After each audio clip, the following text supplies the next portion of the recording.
Welcome to simply cooking. ఈరోజు మన recipe రాగి దోశ ఇడ్లీకి బ్యాటర్ ఎలా చేసుకోవాలో చూద్దాం.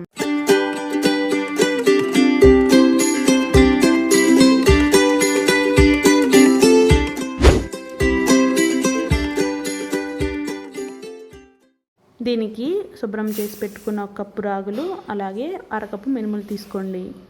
అరకప్పు బియ్యం తీసుకోవాలి. పావు టేబుల్ స్పూన్ మెంతులు తీసుకోవాలి.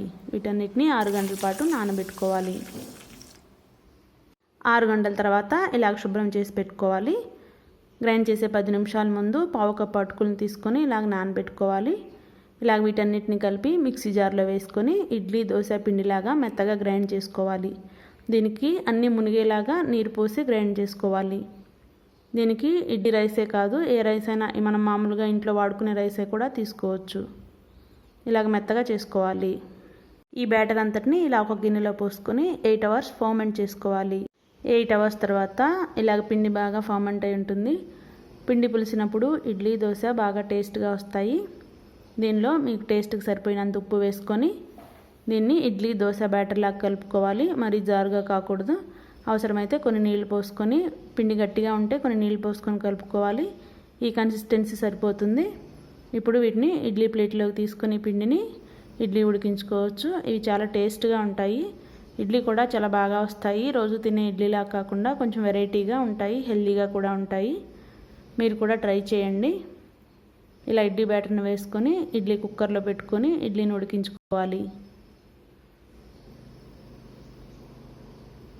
ఇడ్లీ ప్లేట్స్ని కుక్కర్లోంచి తీసిన తర్వాత 2 నిమిషాలు బయట ఉంచితే ఇడ్లీ బాగా వస్తాయి. మనం ఇలా తీసుకునేటప్పుడు ముందుగానే ఇడ్లీ ప్లేట్స్కి ఆయిల్ కూడా రాసి పెట్టుకోండి.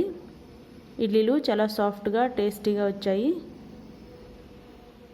ఇదిగోండి, ఇడ్లీ చాలా స్పాంజీగా కూడా ఉంది.